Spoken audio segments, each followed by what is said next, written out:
Losing a loved one is one of life's most profound and difficult challenges.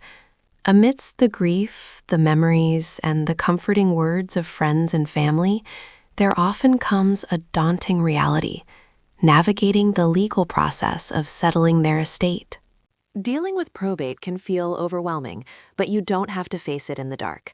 Welcome to our comprehensive guide on navigating the Suffolk Probate and Family Court. We are here to provide clarity and support as you take these necessary steps. Please remember, this video is for informational purposes only and does not constitute legal advice. Welcome to our guide on the Suffolk Probate and Family Court. As a division of the Massachusetts Trial Court, it serves Suffolk County residents from the Edward W. Brooke Courthouse at 24 New Chardon Street in Boston. This court handles sensitive matters like family law, guardianships, adoptions, and name changes. However, its primary focus is often the probate of wills and the administration of estates, overseeing the legal process when a loved one passes away. For up-to-date resources and specific contact information, you can visit the court's official page on mass.gov. The website provides the registry's phone number and detailed directions to help you before you visit. Navigating probate in Suffolk County might seem daunting at first glance. However, breaking it down into a clear 7-step process makes it much more manageable. It is important to note that the entire process typically takes at least a year in Massachusetts due to mandatory creditor waiting periods. Let us walk through exactly what you need to do from start to finish. Step 1 is filing the petition. You will begin by submitting the original will, a certified copy of the death certificate, and the appropriate probate petition, along with the required filing fee, to the Suffolk Probate and Family Court at the Edward W. Brooke Courthouse in Boston. You will need to choose between formal or informal probate, depending on the complexity of the estate and if there are disputes. Step 2 is the appointment of the personal representative. Once the court reviews and approves your petition, it will issue a document called the Letters of Authority. This crucial document grants the named executor or administrator the legal power to act on behalf of the deceased person's estate. Step 3 involves notifying heirs and creditors. Massachusetts law requires the personal representative to formally notify all interested parties about the probate proceedings. Additionally, a notice must be published in a local Suffolk County newspaper to alert any unknown creditors that the estate is being settled so they can make their claims. Step 4 is inventorying the estate. The personal representative must identify, gather, and assess the value of all assets owned by the deceased. This includes real estate properties in Boston, bank accounts, investment portfolios, and personal property. All assets must be valued based on their fair market value on the exact date of death. A formal inventory document is usually prepared within the first 3 months of appointment. Step 5 focuses on paying debts and taxes. Before any beneficiary inherits a dime, the estate must settle all valid creditor claims, from medical bills to credit card debt. The representative must also file final income tax returns and, if the estate meets the threshold, pay Massachusetts and federal estate taxes. Step 6 brings us to distributing the assets. Once all debts, expenses, and taxes are fully cleared, the personal representative can finally distribute the remaining assets to the rightful beneficiaries. This distribution strictly follows the instructions outlined in the will, or adheres to Massachusetts intestacy laws if the deceased passed away without a will. Step 7, the final step, is closing the estate. The representative files a final accounting or a closing statement with the Suffolk Probate and Family Court. This legal filing proves that all debts were paid and assets distributed properly. Once approved, it officially closes the probate process and formally relieves the personal representative of their fiduciary duties. Make sure to keep your records safe, even after closing. Initiating probate in Suffolk County starts with the initial petition. If there is a will, you file a petition for probate of will. Without one, you file a petition for administration. You must submit your specific forms alongside the original will, a certified death certificate, a list of heirs, and the filing fee, which is $410 as of 2026. After your initial filing, the Suffolk Probate Court issues a formal citation. This document notifies all interested parties, including heirs, beneficiaries, and creditors, that the probate process has officially begun. Notice must typically be served via certified mail and published in a local newspaper's legal section.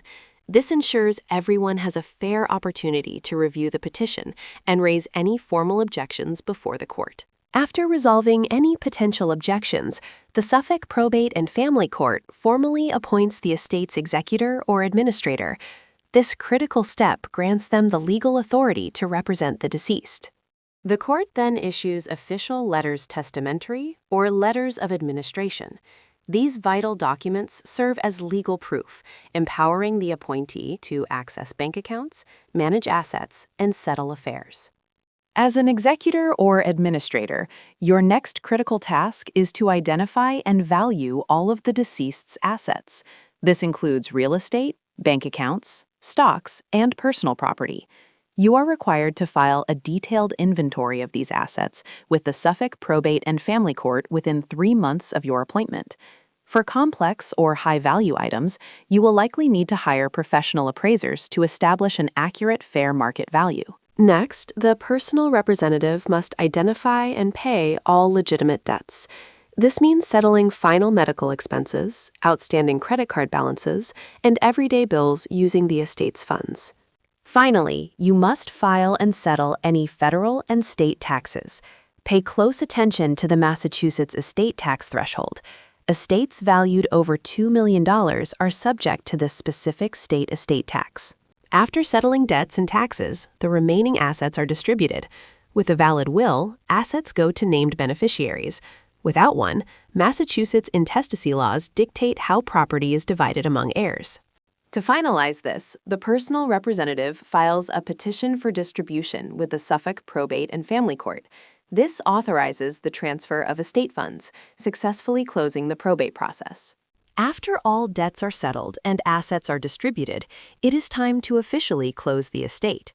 In the Suffolk Probate and Family Court, this crucial step requires filing a final account. This document details every financial transaction made during the probate process.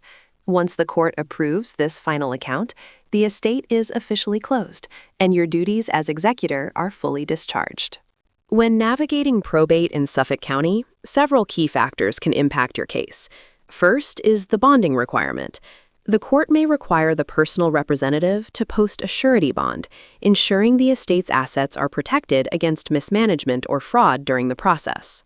If the estate involves minors or incapacitated individuals, the court might appoint a guardian ad litem. This independent evaluator represents the best interests of those who cannot speak for themselves, reporting their findings directly to the judge. For smaller estates, Massachusetts offers a simplified process. If the total probate assets amount to $25,000 or less and do not include real estate, you may qualify for voluntary administration, saving significant time and court fees. Real estate transfers require special attention. Selling or transferring property often involves obtaining a license to sell from the court, and the updated deed must be officially recorded at the Suffolk County Registry of Deeds. Finally, be prepared for potential disputes.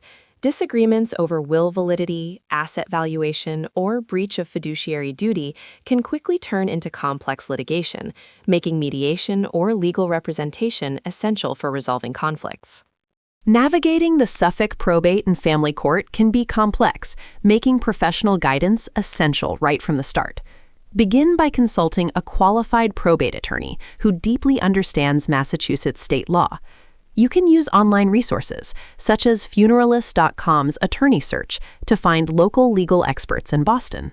Next, familiarize yourself with court procedures and strict legal deadlines. Keeping your paperwork meticulously organized is crucial. Create dedicated, labeled files for essential documents, starting with the original death certificate, to ensure you never miss a filing date. Throughout the probate process, you may need to attend formal hearings. Prepare thoroughly in advance so you can present your documents clearly and confidently before the judge. Finally, you must budget for associated costs. In Suffolk County, initial probate filing fees start at $410. However, the total cost often includes attorney fees billed hourly or flat rate, executor or administrator compensation, professional appraisal fees, probate bonding costs, newspaper publication expenses, and potential Massachusetts estate taxes. Navigating the court system doesn't mean you have to do it alone. Valuable resources are available at mass.gov, the Massachusetts Trial Court Law Libraries, and the Massachusetts Legal Assistance Corporation. Now for some frequently asked questions. How long does probate take in Suffolk County? Typically, it takes 6 to 12 months, but complex cases or family disputes can extend this timeline significantly. What if there is no will? The estate is distributed according to Massachusetts intestacy laws, usually prioritizing spouses and children. Do all estates go through probate? Not always. Small estates, life insurance policies with named beneficiaries, and assets held in trust can bypass the court process entirely. What's the difference between an executor and an administrator? An executor is named in the will, while an administrator is appointed by the court. Finally, can you sell real estate during probate? Yes, but it often requires specific court approval before the sale can close. Navigating the Suffolk Probate and Family Court can feel overwhelming during a season of loss. We hope this guide has brought you clarity and peace of mind for your next steps. You do not have to go through this alone. For more resources or to find a qualified probate attorney and your local probate court, visit funeralus.com. Thank you so much for watching. If you found this video helpful, please take a moment to like, subscribe, and comment below. Wishing you comfort and guidance on your journey.